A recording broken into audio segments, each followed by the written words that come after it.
All right, y'all. You know who this is. You know who he is too. No more introductions needed. We're gonna holler at y'all about the game. So, Mr. Elias Trejo, you tell me what was that atmosphere like? Carl, I gotta correct you first off. It's Elias, but it's okay. We'll get this down right. We'll get this down right. But honestly, man, the game was incredible. I mean, not just the game itself, but the overall experience of I got to sit in the black hole, and that was cool. I can tell you the black hole is different in Vegas than it is in Oakland. The Oakland experience is never going to be replicated on the outside and on the inside, but man, it was an awesome game. No one's gonna put on games like Vegas does, man. It was like everything you'd expect from Vegas at the game. The Too Short Ice Cube, with halftime performance. Gladys Knight did the anthem. We had celebrities in between. I mean, you had Lil Jon out there hyping the crowd with his what? Yeah, I mean, it was. I was feeling it, man. It was Okay. It was good, man. It was fun. It was fun. Well, there you heard. I mean, it's a good time. So if you guys are thinking, whoever's thinking about going, go ahead and do it. No, there's not a bad seat in the house, man. There really isn't. I mean, not a bad seat, and it was loud. It was so loud. I've been to Raiders games in Oakland, man. We were talking about it. It's never been that loud, and I think it's because it was indoors. Obviously indoors helps, but it was loud. Right. Wait, did you say I screwed your name up? Yeah, it's my Elliot. bad, man. Elliot. No, it's Trejo, I am, man. I'm gonna, man. I'm gonna practice this.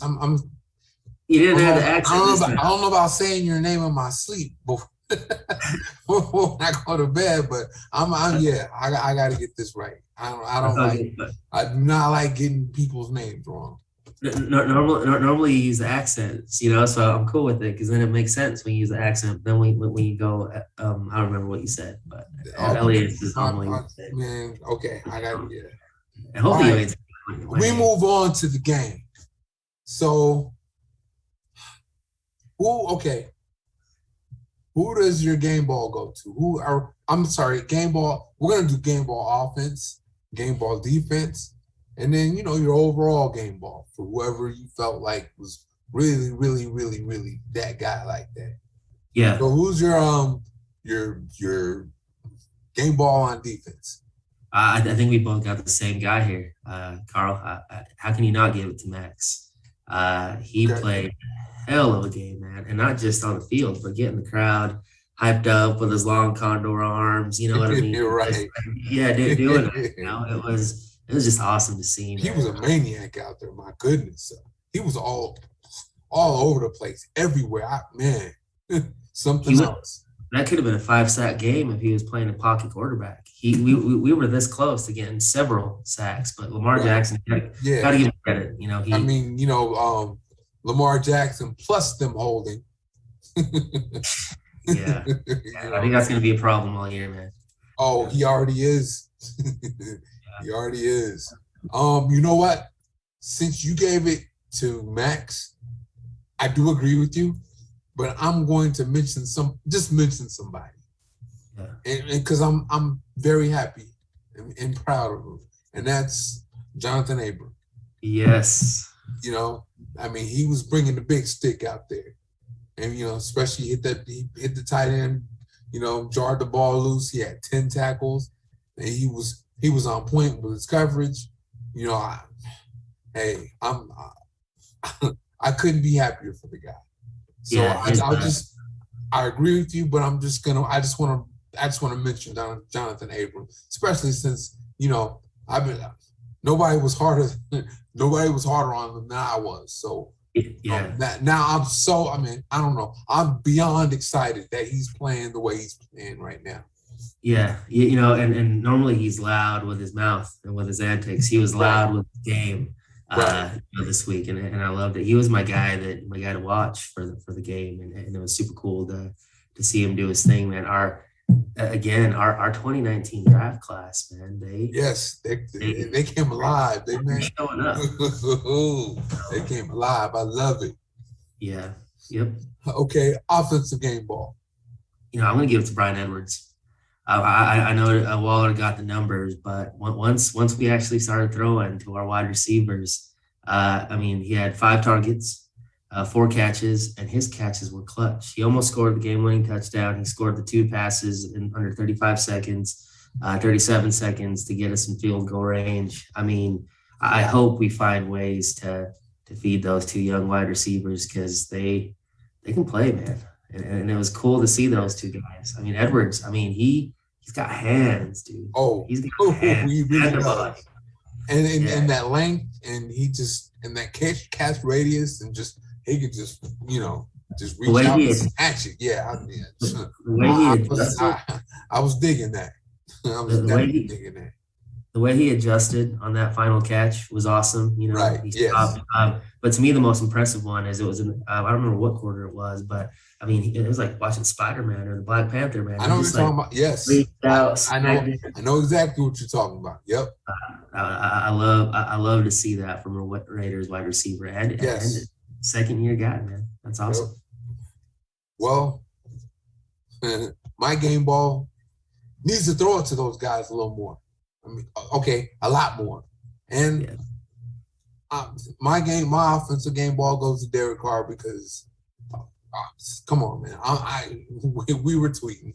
I know he was whack at the beginning of the game. I know he was whack.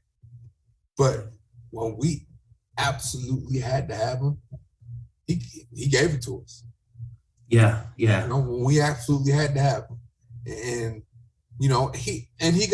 I think, not trying to make excuses, but I think that not having a preseason, don't get me wrong. There's some quarterbacks were okay, Patrick Mahomes, Tom Brady, but guys like I watched the Pittsburgh game before that, and Big Ben wasn't that sharp. Ooh, man, Aaron Rodgers was doo-doo. And you know what? I think Aaron Rodgers, there was just a lot of people, there was a lot of quarterbacks that weren't sharp. I think some, I don't know, maybe some don't need it. And then, some need it.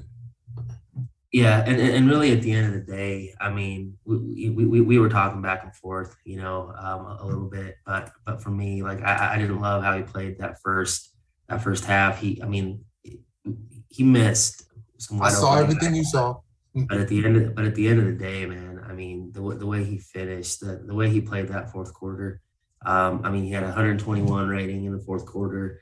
He was 12 for 17. He threw for 166 yards, 9.8 average per pass, 70% completion percentage. Even in the third quarter, he started kind of stepping up a little bit. But to me, I think you and I both agree, it's going to benefit the offense. It's going to benefit Waller later down the season. We got to just trust our wide receivers. We got to look that way. He was too zoned in on Waller, and then when Waller wasn't there, it was running back. And that first, I think it was the second or third play on offense, Ruggs had a touchdown. He was by himself.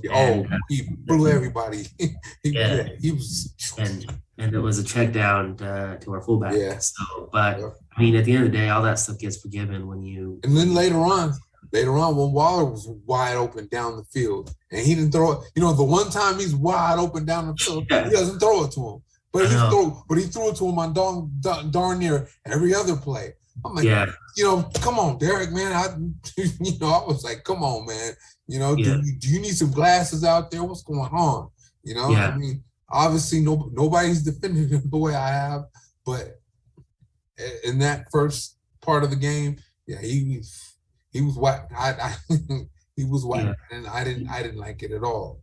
The cool thing is, once they kicked the field goal to take the lead in the fourth quarter, some of the fans left, in front of us, and I was telling those around us, I was like, guys, hey, if you love that chicken Derek's from Popeyes, you'll love our They're crazy. It's got Popeyes trying to sell me chicken here. But no, I was telling everybody, like, hey, we got this, like 37 seconds, we got it. You felt confident with Derek bringing that offense down at the end of the game, because you knew he's not going to turn it over. So that was nice. That was, that was another part of it that, that wanted to mention is, I mean, 37 seconds, and you know, he didn't have the greatest field position either, wasn't it? At the 25, I think 25. because they kicked, they kicked all the way out of bounds, comes out to 25. So yeah, that's average field position right there, pretty much. And boom, couple of nice passes, and boom, we're ready to kick this field goal. But yeah, I got, who's your overall game ball? You got to give that to Max Crosby. I gave him my defensive, ball, but I mean, overall, I mean, we were matching his energy, on and off the field. I'm proud of the guy. I mean, he could win Defensive Player of the Year. He can, he can. And okay, since you came with Crosby, which I can't disagree with that. I can't disagree with that at all. But I'm just gonna mention somebody else. And this is a guy that, how do I put this? He doesn't play a lot, and he still stays prepared. So when his number's called, he's ready, he goes in and does it. Example, Willie Snead. He didn't play a lot. He was, in and out, but mostly out. And then and then he could have caught the game winner, but the ball goes through his hands and it's intercepted. And now, the Raiders got to get a stop and then go try to win the game again. Zay Jones. Zay Jones is, come on, man. That man's been riding pine, man. And I think they brought John Brown over to take the place of Nelson Aguilar, and they just glossed right over Zay Jones, and they talked about how hard he works, and I think he just said, man, I work too hard here. I'm not having this, and next thing you know, he was John Brown's buried on the depth chart. Whoa, something happened. Okay, you're back. Well, that was weird. But and they, like I said, they were gonna just gloss over him and bring in this John Brown, but he said, oh, I'm not having it, And so he still, wasn't given the biggest role originally, in the beginning. But boom, when they needed him, when Carr needed him, he had got a nice release. And he just blew by that dude. I'm looking for him to play the role that Aguilar had, last year. Doesn't mean he's going to have as many yards because Edwards and Ruggs are healthy right now. But I expect him to play that role, for them to play games with the safety with Ruggs, and you have to choose between Ruggs and Zay Jones because Zay Jones can fly. Yeah, no, and really, I get heat on us on Twitter, but Aguilar got the numbers he got because of injuries, and because this offense really does set up the wide receivers in a great position when you got a guy like Waller that people are keying in on. I will say about that Snead pass, man, the one thing I wish Carr would do is quit trying to throw 100-mile-per-hour fastballs when it's like a shorter pass. I felt like it was a little high. Should he have caught it? Sure. But we saw that with Ruggs also early in the first quarter as well. But that was just that moment right there. Let me stop you about Ruggs. That was actually Ruggs' fault. What happened was that was a zone defense. You don't keep running through a zone defense unless you don't like breathing, because you're gonna get killed if you just keep running through a zone defense. And Carr threw it for him to sit down because he was supposed to sit down in that zone and just catch it and do what you can with it. But but Ruggs kept running, and if Carr let him, he'd have got killed, man. Now Ruggs is in concussion protocol. Because he kept running. I can see that. It did look like even on his way back to the huddle, and that happened right in front of us. Either Carr didn't expect him to keep running, or he did and he just threw it way behind him. But it was yeah. I mean, Well, hit his hands. on You the know, I mean, hands or no hands, it's his Yeah. fault because he didn't sit down. yeah, That and was he his own defense. You got to read that. There's Yeah. no, this isn't negotiable when you, and it's not negotiable for his own good. yeah, Because Carr could have let him, and now he gets killed. He doesn't have Ruggs anymore. yeah, yeah. At least for that game. Yeah. And Ruggs does make a difference. You can tell how the defense plays differently when Yes, he's on the field. they are scared to death of him. Yeah, yeah, And another reason why Cliff Branch should be in the Hall of Fame. Everything, not only does he put up his own numbers and do enough on his own, but Fred Biletnikoff was able, and Dave Casper, they were both able to do a lot on account of Cliff Branch. Because they were scared to death of that man. Yeah, I believe that. Okay, give me an unsung on defense. On defense, Q Jefferson, man. He just looks different on the field. Like you walk out there, and I was like, man, who's that huge? He has 77. I was like, who's that huge offensive tackle? And then you start seeing him, and man, he's a big body guy who can make a difference. Pressure. I mean, he caused that fumble, I believe. I mean, it's just cool to have someone next to Hankins, because Hankins is pretty solid himself, but now we got two solid vets there. And Right. I mean, that having that in the middle, and I feel terrible for McCoy, by the way, but having that in the middle, man, makes the outside guy's life a little bit easier. So Right. Q Jefferson is my guy. He looks the part on the field, and he made some plays. We got a debate here. Because my guy is Darius Phylon, plays the same position. And the pass rush up the middle was much better when he was in the game, as opposed to when Quentin Jefferson was.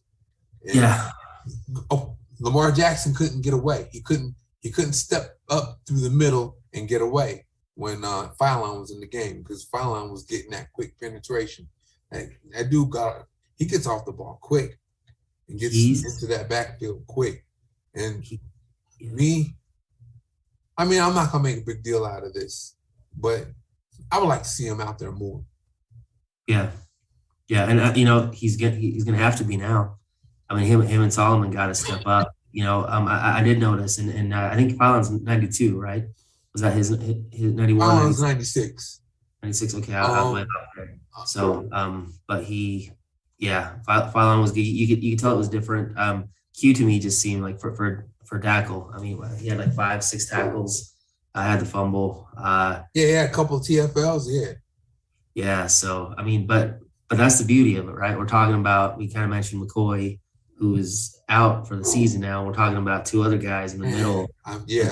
Unsung heroes. When have we done that before? Right. As Raider fans, right? Yeah. So and I mean, our defensive game ball both went to defensive linemen. Man, that front four, man. Right. I'm excited. I feel like John Gruden. I tell you what, man, that's gonna be good front four there. Oh yeah. What about your offensive unsung? Hunter Renfrow, man. That guy, the GOAT, took some unnecessary hits, and they look terrible in person. You're just sitting there wondering, like, wait, why that just happen? He wasn't even near it. But to me, he was Mr. Reliable. Again, he had that big play late, in overtime. But you can tell who Derek Carr's favorite guys are by looking at the targets and who he's looking at the majority of the time. And he did a good job. So I'm going to give mine to Hunter Renfrow. 6 receptions, 70 yards, 9 targets. I like what he did. I'm going to give mine to Colton Miller, because he had that backside protected.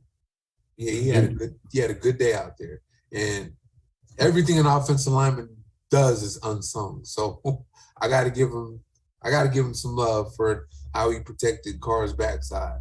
We still need the rookie to pick it up a little bit on the other side. He'll get there.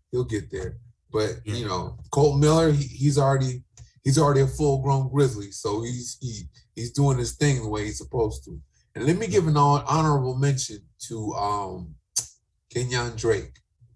Yeah, because he picked up a couple of blitzes, he made a couple of nice catches and got first downs. So I just want to give honorable mention to Kenyon Drake for that. And and just coming in when he needed to because Josh Jacobs had the toe, and all that. Obviously he didn't do much running the ball. Nobody did much running the ball, but he picked up those blitzes, man, and he made those catches, and so I give him an honorable mention for that.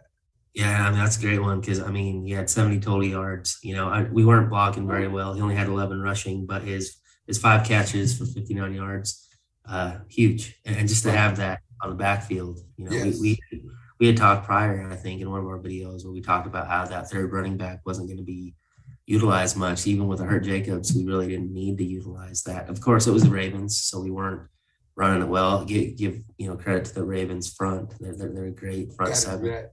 But yeah, I think he was a great pickup, man. So I'm excited for him. I love it. Okay, give me some concerns on the defense. On the defensive side, concerns. I'm going to look a little bit at Trayvon Mullen a little bit. I think he actually played a great game, but his footing. I don't know if it was the field. He was slipping quite a bit. What? I noticed Josh Jacobs changed cleats. Go ahead. Yeah. So I don't know if it was just trying to figure out the field. Again, preseason reps. That's a great time to find out what's going on. It was kind of tricky because he was playing his cousin.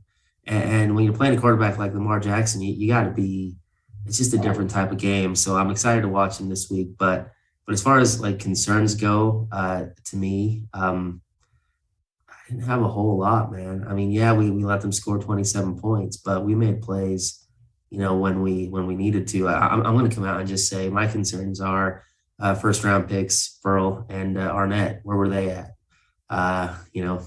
One snap, I think, between the both of them. Obviously, one was inactive, but I'd say that's a little bit of a concern if our first rounders aren't even hitting the field. Yeah,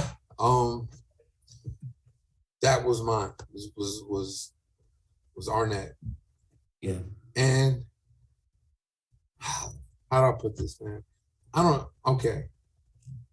It's not a concern as I think he's bad concern. It's I think he needs to play more concern.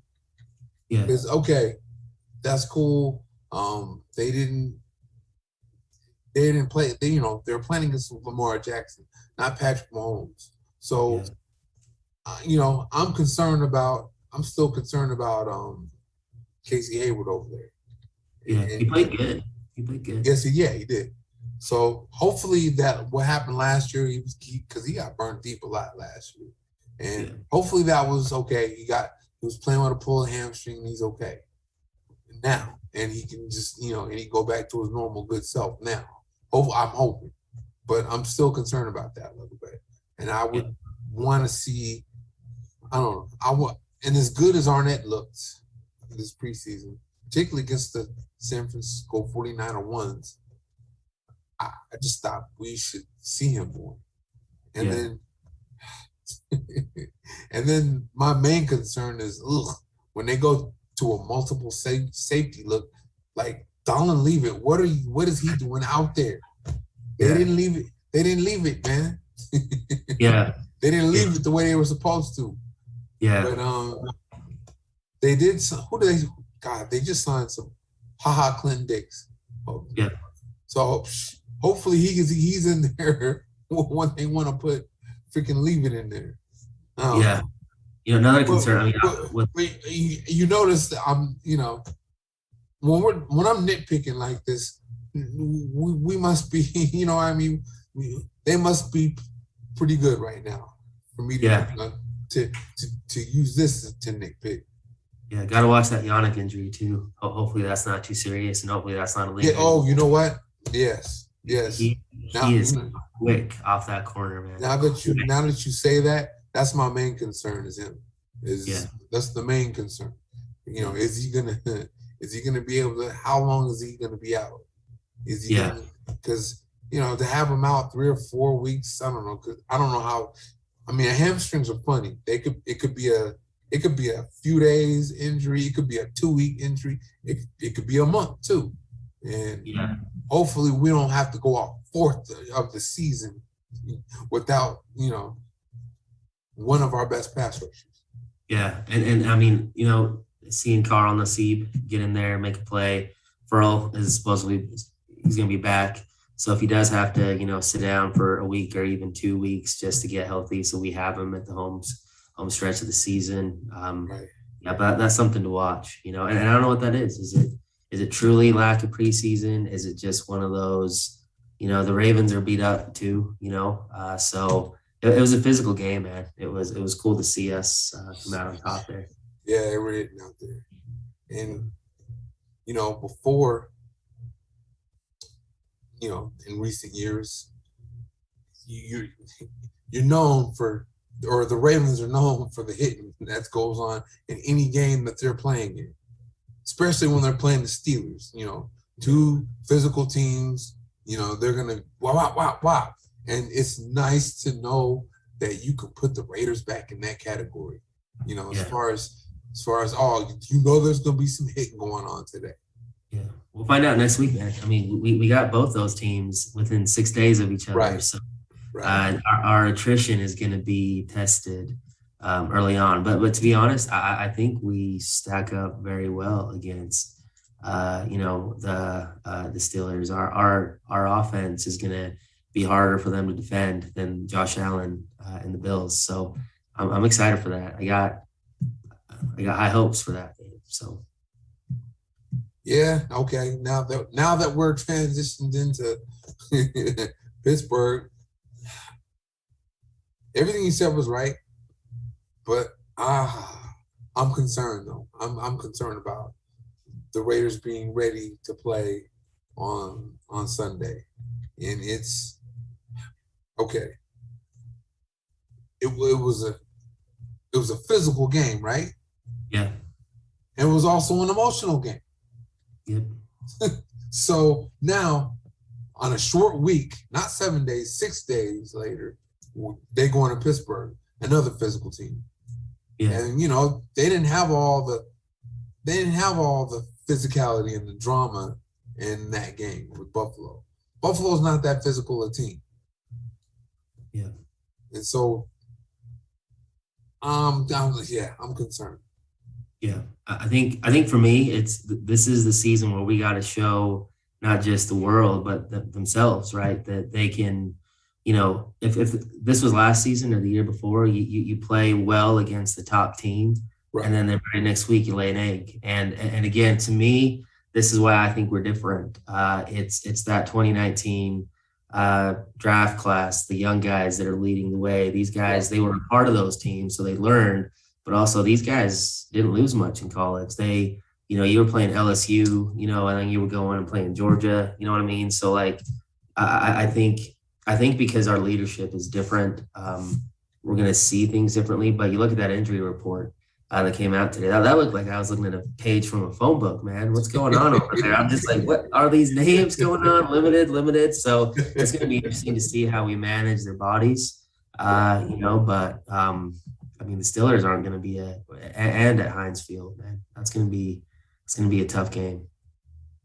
I can't wait to see Max Crosby against their O-line. Yeah. You know, and hopefully, you know, Clelin Ferrell just comes in there and plays out of his mind, because he's done it every once in a while. I mean, he showed up for Kansas City last year. He showed up for San Diego last year, or LA Chargers last year. So, and the Jets. He's hopefully, I don't know. Hopefully he's good period this year, but hopefully he can just at least just show up for this game. And because that, man, did you see how quick that pass rush was getting there? on Sunday. I mean, Lamar Jackson did not have long. And particularly when he didn't use his legs to buy himself some more time. And there were so many of those sacks where, not sacks, but times that he got away, that he's the only quarterback in the NFL that could have got away from that.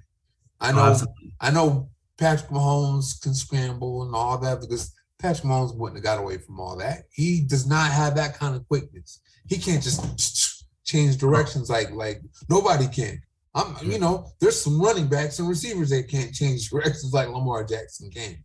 So it's like having Dante Hall at quarterback, man. I mean, the way he escaped on some for sure sack, and that's where I'm kind of excited for Furl to come back if Yannick does have to sit out, because Furl, he doesn't have the bend and he's not quick enough to like try to track down a guy like Jackson. But with Furl, it's going to be a different type of sack, because but to be honest, I mean, Ben dropped back 32 times last time. He was sacked twice. He didn't look good at all.